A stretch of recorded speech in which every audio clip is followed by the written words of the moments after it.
raha eo amin'izay sehatry ny rano izay no resahana dia isan'ny ekina ny fiainan'olombelona tokoa ranodrano ary indrindra ekina ny fambolena. Ny 5.20 isan-jato ny Malagasy dia mpamboly avokoa.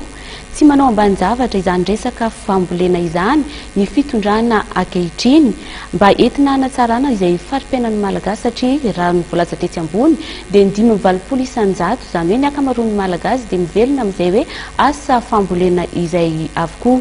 Misy ny fizarana masomboly entina hanomanana sahady ny fotoam-pambolena 17 sy taona 18 sy 20 ka ny commune fiombonana Mpae no nentina ny hanatsarana izany fanomezana izany ary ny ministra ny fambolena sy ny fiompiana no tonga nanatitra izany fanomezana izany ho an'ireo tantsaha. Ho fanomanana indrindra ny fotoam-pambolena 17 sy 20, 18 sy 20 dia ny distrikana Tsimdrano ao amin'ny faritra Nalamanga no nisantarana ny fanohanana ny tantsaha amin'ny alalan'ny masomboly.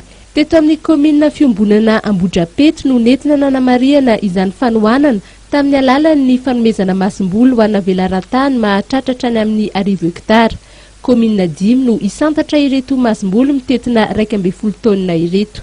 Ny vahoaka ny fanjakana ina moa nanairana ny olona satria maina ny tany teo natondraka ny rano izay toerana misy taran'ny fambolena nidina be zany tany vokatra ny akatra. Misy ary voalaza teo fa tsy nisy niraisina mihitsy izy.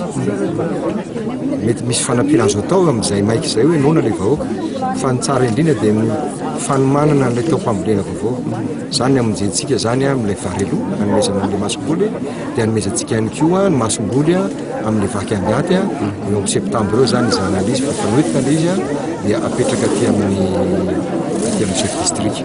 Ny faharoa ambadika izay dia ahoana ny ambolena dia misy vahaolana vonjomaika ao izay nenonan'ireo olon'ireo kosa dia tsy mifanandrify ilay izy tsy ambo ahy an'izany anaty birahoany akory ny ministera fa tsy maintsy mihaino ny olona hoe inona zany no atao vonjomaika dia ho atao ilay resahany teo hanao an'ilay mo isavan'ilay kanalina amin'ireo commune anankiefatra ireo dia mijery ihany koa ilay garage.